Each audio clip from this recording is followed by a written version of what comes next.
Hi, I'm Jeffrey Ashkin. I wrote the play The Protest on Ninth Avenue. I am joined by the actors here to play the roles, which I will be doing the action and playing the role of Glen.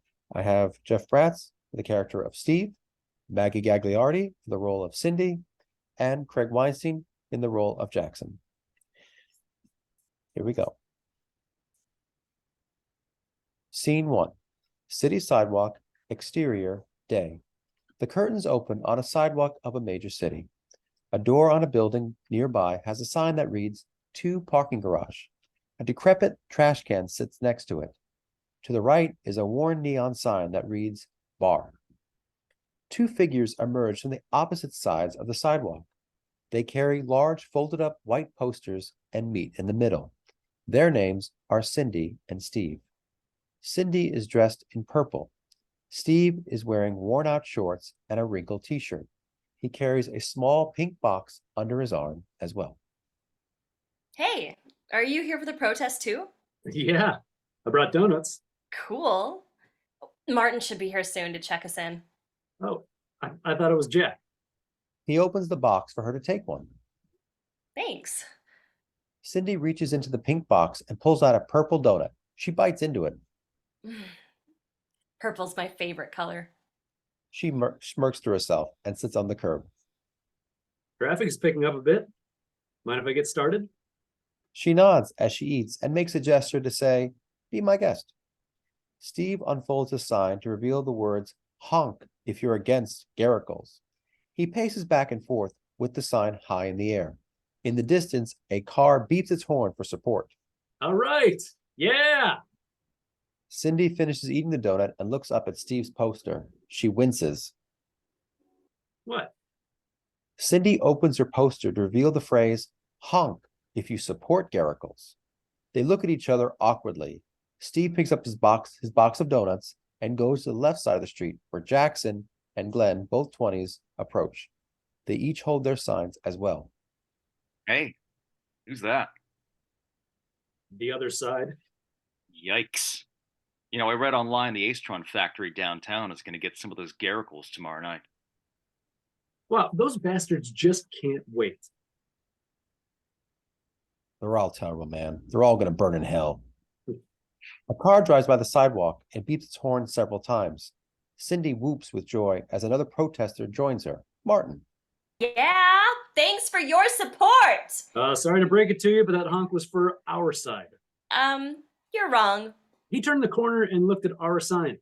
And then waited until he saw our signs to honk. He made eye contact with me. No, he didn't.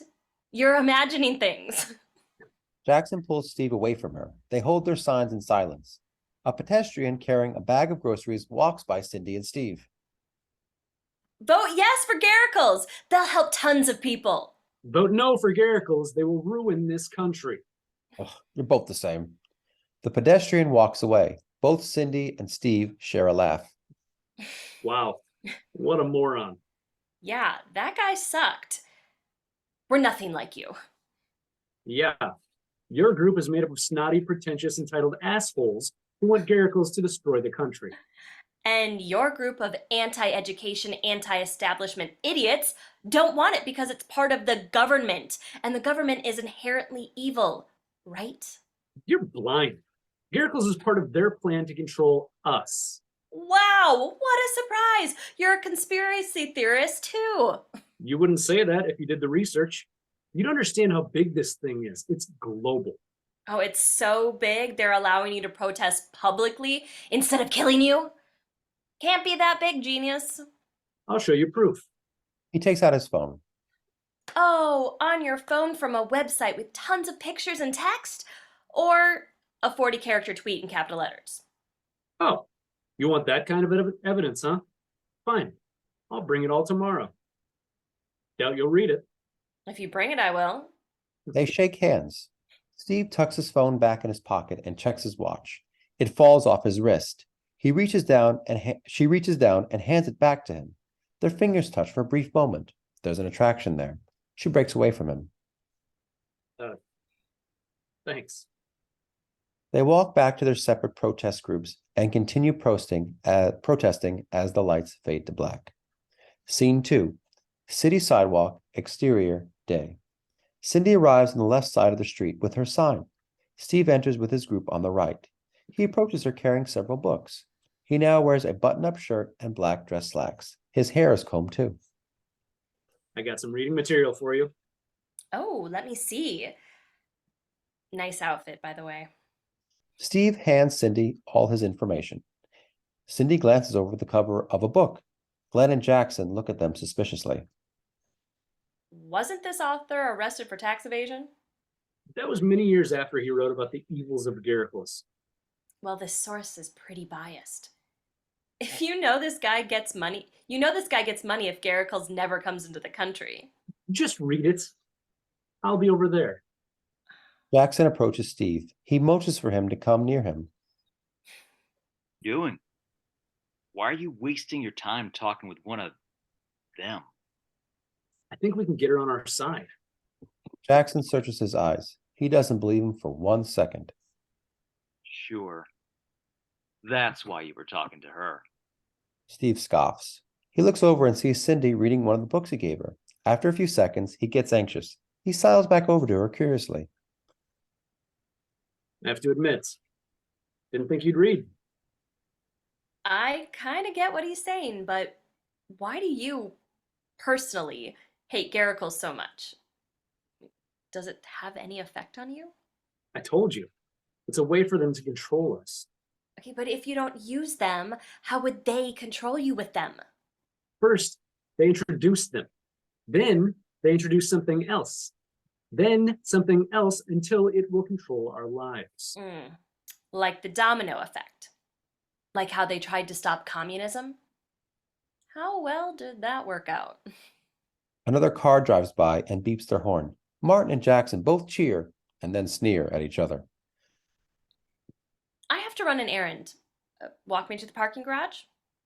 She walks upstage to the doorway behind them. Steve follows her. So what's your deal? What? Where are you from? What's your background? What's your name? From a small town in Ohio. You probably never heard of it. Yellow Springs. What? Yellow Springs? Yeah, you know it? I had you there. I got a job in finance that took me out here. What's your story? You didn't say your name. I know. It's your turn now. So we're just not doing the names thing, huh? Uh-huh. Okay. Well, I grew up in a big family in Los Angeles and got into social work. I've seen things change around here. Homelessness on the rise, housing prices out of control. People don't trust each other. We all need to heal as a country, and I feel... Why are you talking to me? What? Why are you talking to me? Are you trying to gain intel? Trying to change my mind with some... I was just curious about you. And I had something I wanted to give you. She reaches into her purse and pulls out a small white box. In doing so, her work ID falls out of her bag and onto the ground. Steve picks it up for her. He looks shocked. Of course. What? You work for Ace Trump. And? And you're getting Garicles tonight illegally. God, I should have known. Who said that? It's all over the internet. Garicles can't be imported yet. It's against the law. That won't stop Acetron.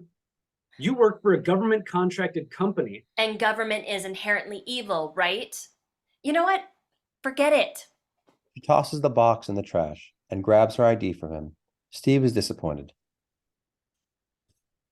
Wait, What? look, I'm sorry. I lost it there for a moment. Let's keep talking. I can't. I have to go to work right after my errand, so... How about we meet at that bar over there tonight? Buy you a drink. You can tell me more? He points to the neon sign on the right.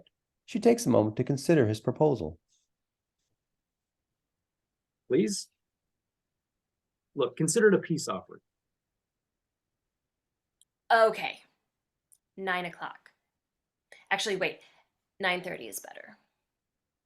Great. I'll be out front. They shake hands. She enters the garage. He smirks to himself and walks back to his group. Fade to night. Scene 3.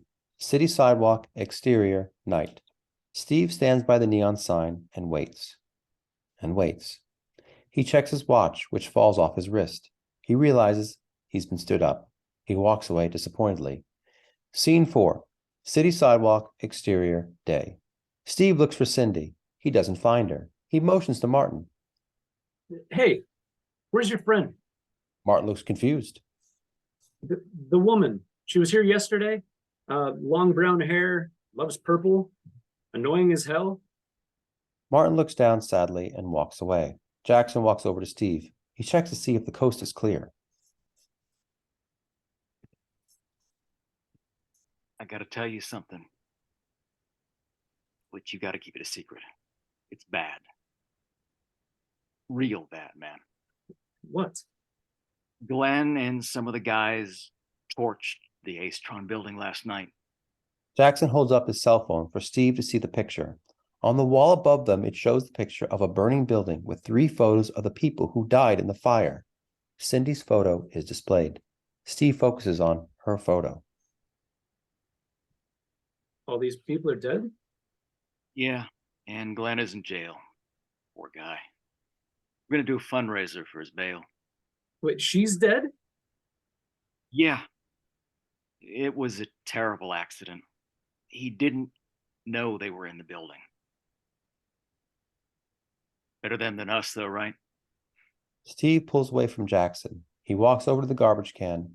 He rummages around and finds the little white box. He opens it to reveal a purple watch strap. He attaches it to his wristwatch. It fits perfectly. Steve looks back at Jackson. For a moment, he forces a smile, but it fades as his face hardens into a scowl. He joins Martin on the opposite side of the stage. Blackout.